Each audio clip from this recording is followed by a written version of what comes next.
Hi guys, welcome to Real Football Talk. For those of you watching, please like, share, and subscribe to our channel, and please support us. We will be discussing the Chelsea versus Real Madrid game, and also we'll be talking about Jose Mourinho going to AS Roma. So do check it out, guys.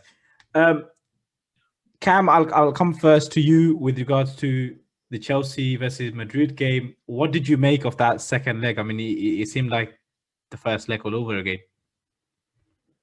Yeah, it's quite interesting actually to see firstly to see Madrid playing as poorly as they did, but also how good Chelsea were. On the other hand,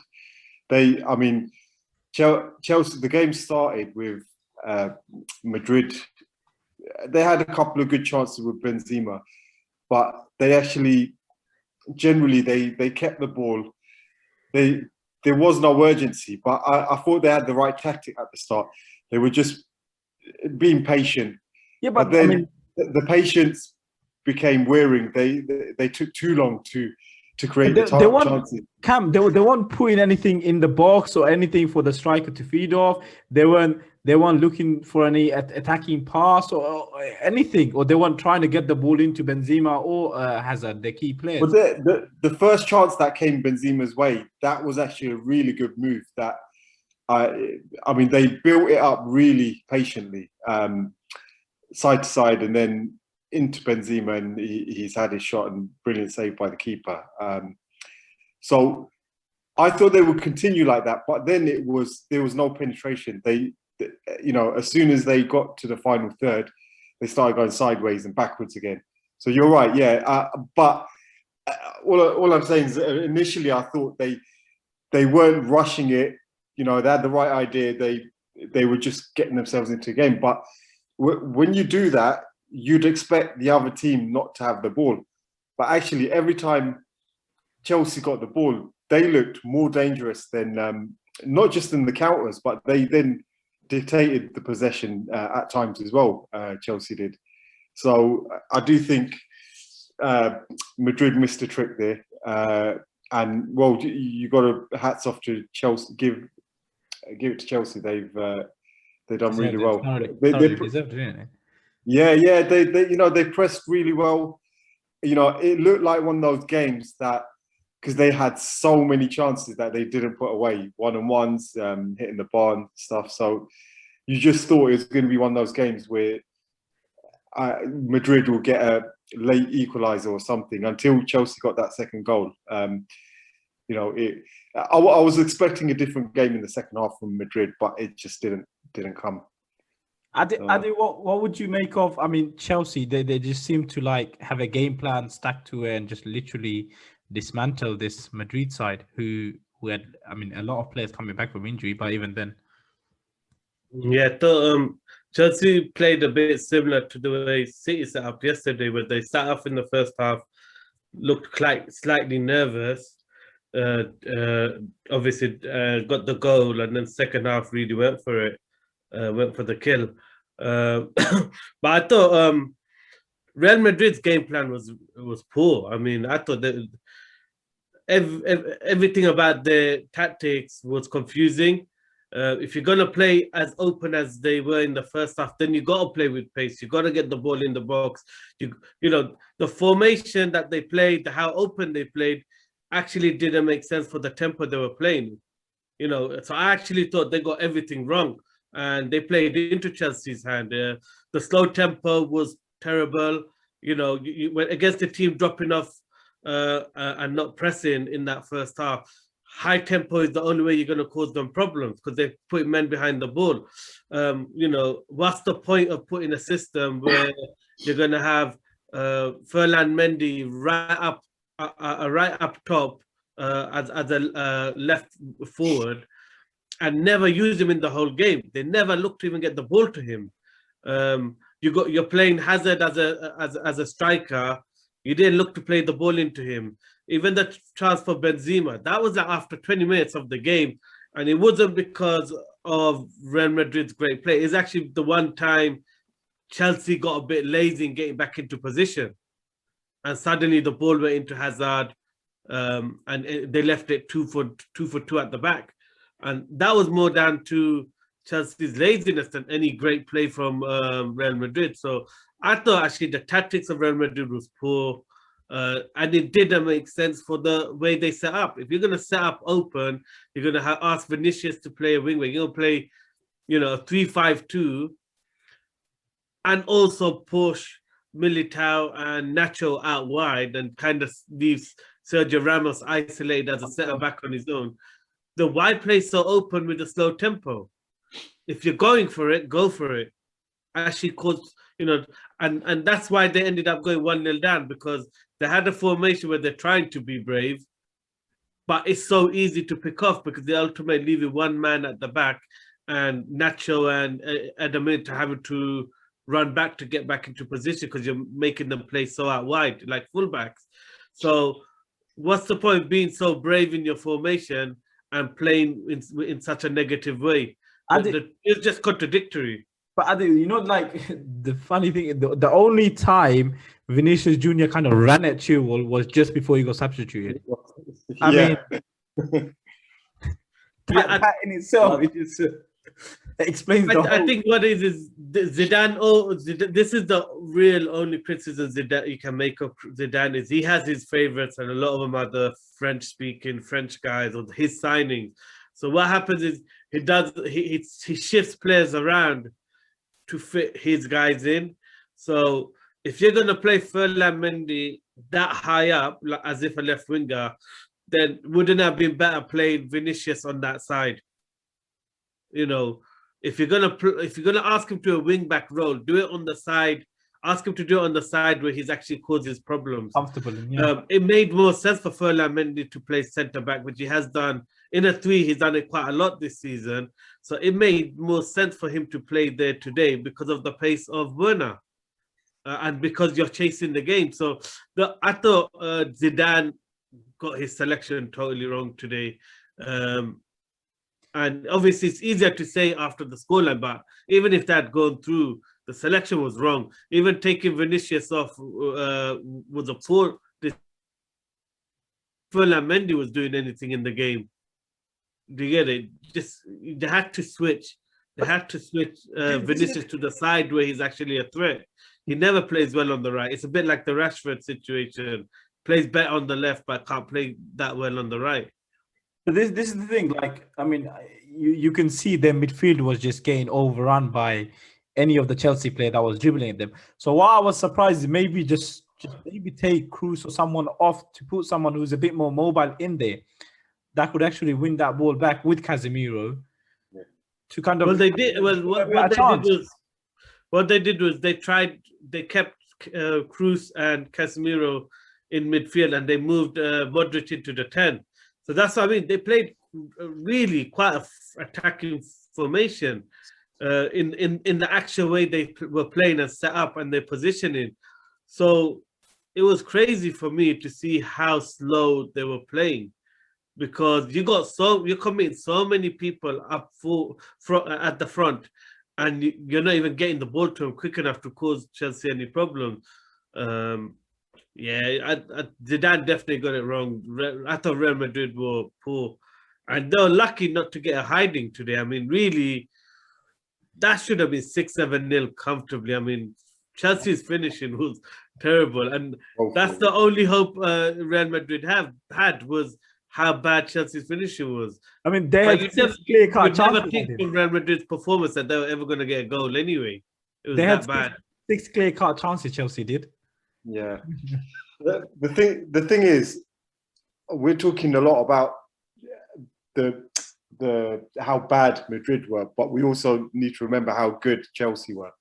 They did do the high press from the start, and I mean, Kante was a beast today. He literally, every time he won the ball, he'd set him off on another attack, on a counter attack, and they just looked dangerous. The pace, Madrid couldn't handle the pace, and Werner, that's one thing he's got in his locker, his pace.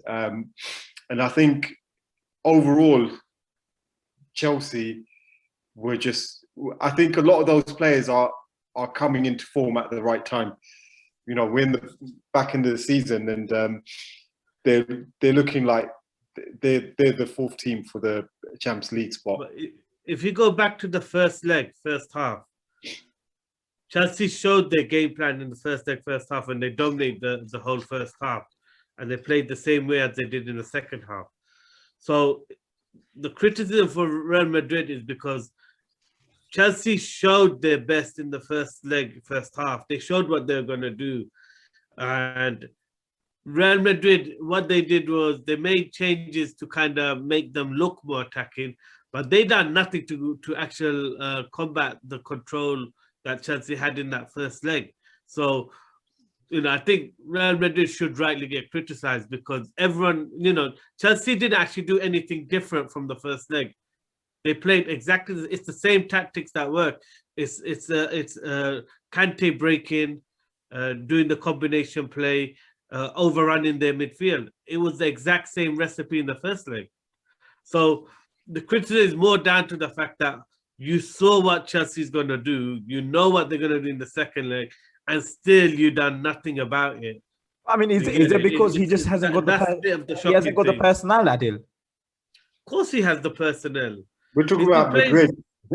They've definitely got the personnel. They've had so many injuries. Half of these players are not even fit enough. I'm not trying to make an excuse for them. I'm just trying to... Yeah, so then why play so open then, isn't it? If you haven't got the legs, why play so open? You're better off playing narrow and hoping that Chelsea get nervous and pile it all on the last 10 minutes and go for it, rather than lose the game straight away in the first half.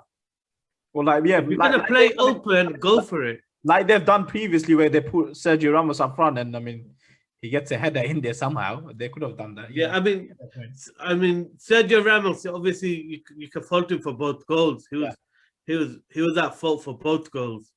He got sat down by Kante by Werner on the first goal, and it's like he's trying to play for a foul. Like he's trying to claim a foul instead of stay on your feet, because while you're on your bum sitting on the floor, Werner's gone and headed in the rebound from the bar. If you just stayed with your man, you would have been the one clearing it instead of trying to claim a foul on the floor. And then obviously second one, that was just a terrible header straight into Kante. Great so, yeah, I do think if Madrid had taken their chance, we saw the quality of Benzema, but Cam, they didn't really have a clear-cut chance if you look at it honestly. No. Watch that game. I'm not talking about the chance. No, I'm not talking about having a clear-cut chance. What I'm saying, because we got to admit that the first save from Benzema's shot was an outstanding save. If that went in, the game could have been very different. So, I'm just saying that we just saw Benzema's class. He literally had those two chances in first half, and that was the only time he was fed the ball. It's a shame that Madrid didn't really feed it. But that's my point. If you're gonna play two up front, you can't just keep going side to side. You got to play with tempo. I agree. Two up top and not even playing into them. And the only time Hazard got involved in the game was when his effective came in as a midfielder. Yeah, he had to drop to get the ball. That's the... Real Madrid was just terrible. Their setup was terrible. They didn't get their tactics right. They played into Chelsea's hand. And that's more the thing about this Chelsea team is this system seems to be causing teams problems.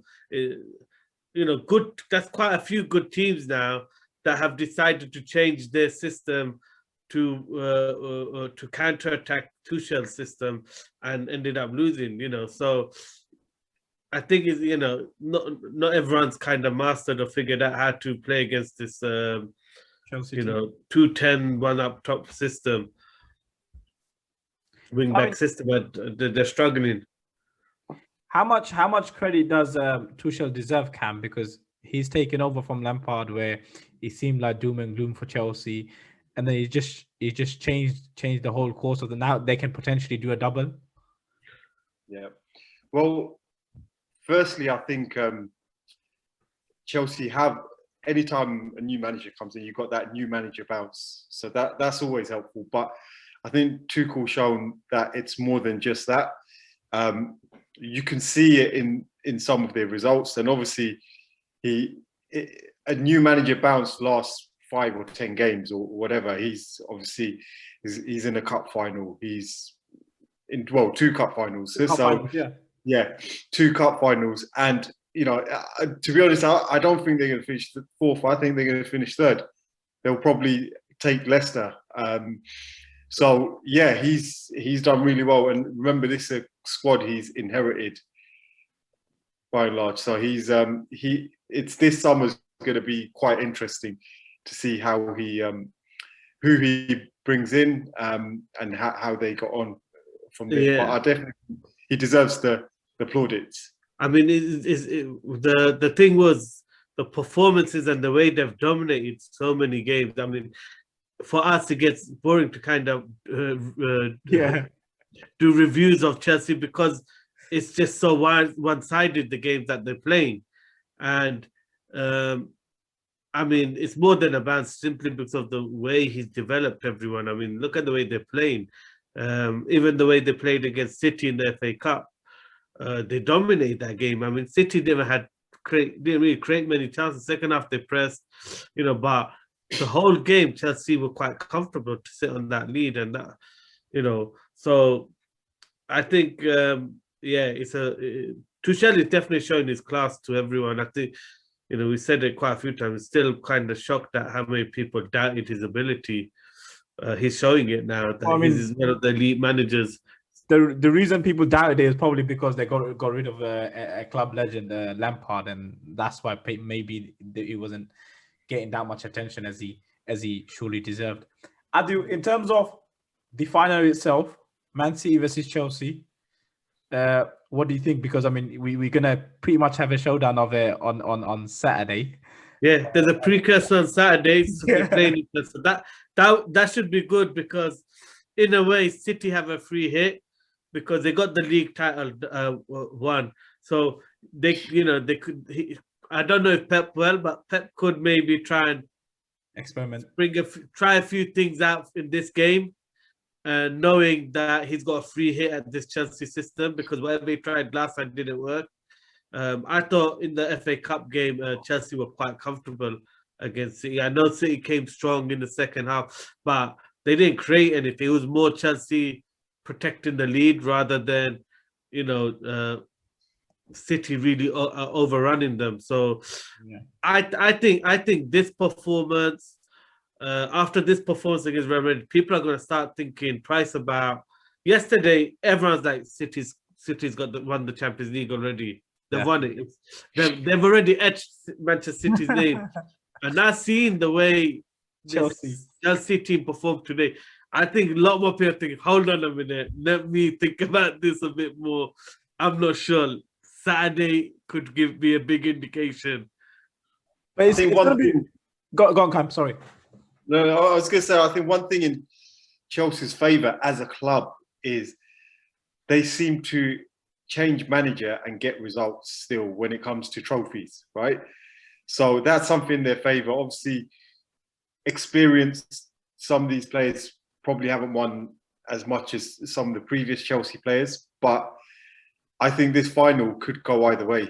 I don't want to sit on the fence, but it's definitely some Chelsea. If you look at it tactically, If you look at it tactically, Chelsea's style is the style that can unlock City, because if you look at the FA Cup first half, City went for the press and Chelsea was so comfortable in beating the press, and the thing was, no one does that against City, and no one plays that confident in playing the ball out from the back, and they were comfortable. They could not. I mean. They could not handle Jorginho in that game. Jorginho was the best player on the pitch. He outshone De Bruyne. So when you look at the style of this Chelsea team, and they're going to be brave, they're not going to start lumping it all the time. They're going to still look to play it out.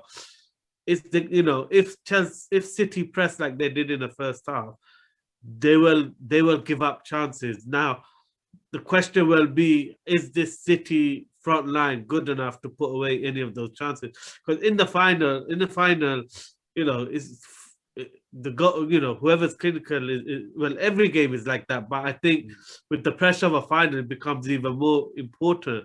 But So, Adi, surely Pep will look at this and also kind of see how he can change it to kind of counteract that. In terms of even the influence of Jorginho, he'll surely look into these key phases in the game and key areas, and he'll look at how to defeat that, because how thorough Pep is with his. But you can do anything you like, but at the end of the day, Chelsea still have the pace up top. They've got so much variation, so many ways of attacking you, that they still have the pace up top. At the end of the day, if they commit, like they did in the second half, they commit an extra man into the press, Chelsea just have to go long. I mean, who's going to outpace Pulisic and Werner? Let's be honest. I mean, no one in the back line. Stones ain't going to outpace. I mean, all right, Walker might do. Walker will probably, yeah. Walker might do, but at the end of the day, he has to defend against, them dribbling at him too. So I think Chelsea has got everything to cause City problems, which is good for everyone. I mean, it's going to make it an actual good final to watch, because the last thing you want is a final where it's a procession and City are 2-0 up and just keep ball. It's boring to watch. You want an exciting final. I just hope it's not too dud where it's just like they're just feeling each other out for the whole of 90 minutes. Well, yeah. Clearly, because they're so tactically advanced, they kind of just like nullify each other in every single aspect, and it just becomes. I think, but the thing is, it's not going to be boring because both teams look to play football. Yeah. Fair. I mean, builds up for a fascinating final for us to look forward to. I mean, well, fascinating Saturday first. Let's see. Oh yeah, let's see how both teams approach it. Guys, we also have analysis coming up for that, so do keep an eye out. On that note, let's move it to our next area of conversation. Jose Mourinho and moving to Roma. Cam, what's your reaction to that? Well, firstly, I just want to say that Jose is my hero. Right? I don't know anyone who can get sacked that many times and get paid more than what they get paid for just doing their job, right? So, I respect him for that. I think he's obviously that's not his intention every time he goes into a club, but he's obviously got talent there for people to. I mean, the way he leaves, he clearly seems like he wants to get fired. I think you have to give more credit to George Mendes, his agent, man. His agent, yeah. He's getting him signed to some good compensation deals when he gets sacked. Yeah, I need to probably get in touch with the agent.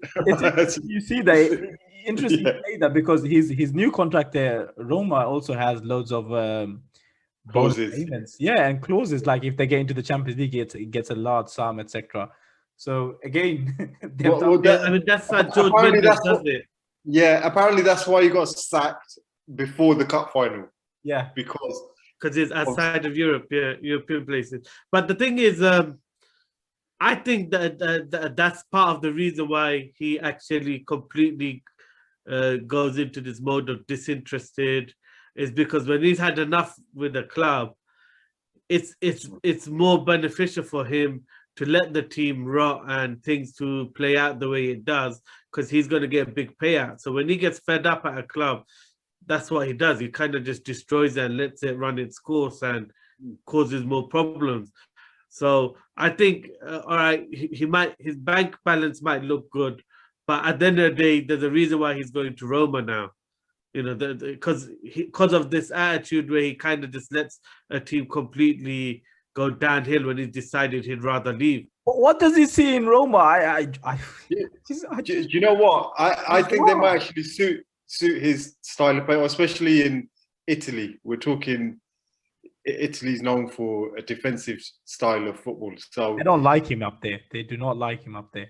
They don't. But do you know what? I mean, there's a lot of people, like, I know Tottenham fans, I know there's not many of them that I should know, but I do. They didn't like him until he came in, and then they began to start liking him. And then obviously things went But pear-shaped. you know, they started to like him because of mainly the All or Nothing show. Yeah, the thing is, he was totally fake on that show. Because of the cameras were there, he was so fake. And the real Mourinho came out this year.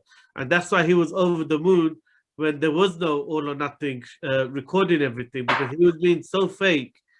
So what everyone's liking and seeing was a fake Mourinho that understood my every move is being recorded. As soon as he never had that, he showed his true colors with the way he treated the players. So, you know, like, it's false what the reasons why some of these Spurs fans started to like him, because it was actually he was playing for the cameras. But coming back to the original question, I think he's got no choice. He's very close to be discarded as an elite level manager because we said it before, none of the big clubs want him because he destroys a club whenever he leaves, and he leaves such a mess it takes 2-3 years to fix.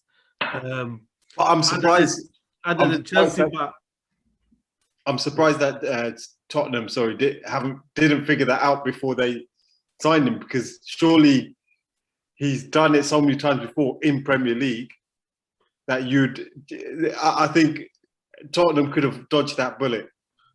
I think Tottenham are just desperate to take the next step and win something. And normally, all right, he at Man United, he still won the Europa Cup and the Carling Cup, or whatever name is called right now. Yeah. So he still won 2 trophies there, and I think Tottenham just wanted that, even if it was a Carling Cup or something. They just wanted him to win something just to justify the project a bit more and justify getting rid of Pochettino. But the strangest thing is picking Roma. Roma is the club that is very similar to Spurs. Not very similar, but similar in terms of the fans demand good football. You know, the intensity of Roma, out of all the clubs, Roma has the most fanatical fans. They have not the most fanatical, Inter has fanatical fans, but in terms of media scrutiny, in terms of criticism from fans, Roma is the toughest job in Italy. I remember when Capello was winning the leagues there, they weren't happy with Capello. I mean, we kind of talked about the fact that why is he going into another project where he has to build the team? Clearly, we've seen that he can't do yeah, that. and the thing is, that team hasn't got that many experienced players. It's a young team, and the saddest thing is they've got some real good young talent, and I hope he doesn't ruin them. You know, the way he's done with Harry Winks and Dele Alli. You know, Zaniolo is a great talent. It'd be a shame Ibanez. Then you got Pellegrini, who kind of suits his style. So I think Pellegrini will end up doing well under Mourinho. They got Mancini. You know, they got a lot of good young players coming through as well. So it's a strange one. Yeah, definitely. It seems like he's really taking a risk to remain relevant. The thing is, you're saying why Roma? It's more why did Roma pick him rather than why did he agree to Roma? Because he's agreed to Roma because, as you said, there's not many elite clubs left out there that want him. He's just trying to go somewhere where he's got a job. It's a good shout for him. It's a good shout for Roma. For him. It makes perfect sense. They got humiliated in the Europa Cup. They're not making Europe next year. I mean, they were third and then they've capsized. Partly because of injuries, but the disconnect between the fans, the media, and the club is huge. The previous owner had big bust up with Totti. They had the big bust up with the fans. These new owners have stayed silent for a whole year. They've brought the club and they've stayed silent. But do they have the funds to kind of back what Mourinho would potentially want? Well, the group apparently has the money, but they've not spent any in the year they've been in charge.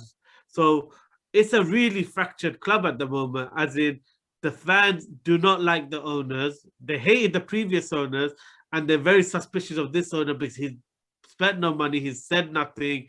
It's a bit like the how we see it with Arsenal and Man United. It's typical American ownership where they just don't liaise with any of the fans, no communication, there's no link.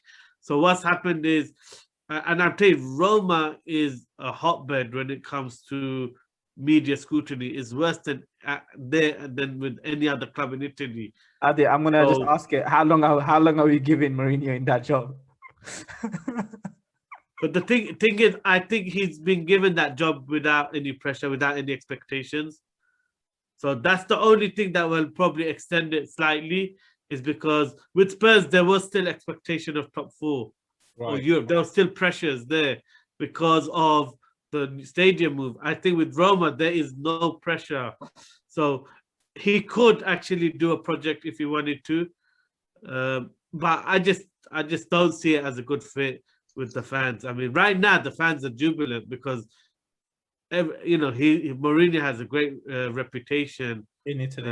In Italy, he won 2 titles there when he was there, but he was kind of picked on by everyone. He won the treble, didn't he? Yeah. Yeah, he won the treble, but two leagues in a row. He was only there for 2 years, so but he was picked on by the Italian FA, every Italian manager. He had no friends. I mean, everyone hated his arrogance while he was in Italy with Inter. Everyone hated his press conferences. So the media used to always attack him. The all the managers in the league used to attack him. I think he only had one friend which was Prandelli from the Italian, at the time the Fiorentina manager. He was hated in Italy, and that's part of the reason why he left. But you're right, Cam, about Italian football is probably the only style of football that actually fits what he's trying to do, because the tempo is still slow, it's very tactical. Even though there are teams starting to play more attacking and passing brand of football, it's still done at a slower tempo. So I think it is the only league in which Mourinho can stay relevant right now. Cam, is he getting another sack? Payout? Eventually, he's put it this way: he's not going to see his contract through. So I can probably put my house on that, right? Unless if it's a 1-year contract. We got that recorded. You put your house on it. Yeah, but fair play to him. If he doesn't last, I'm sure they're gonna have that. I'm sure his bank balance will still be smiling. Yeah, exactly. Guys, thank you very much for coming on and giving your insight. For those of you watching, please do carry on liking and sharing and subscribing. And Adil and Cam, thank you so much for coming on. And guys, we also have many more analysis coming out throughout the week. Do keep an eye out. We have 2 coming out tomorrow. So yeah, watch out. Thank you, guys.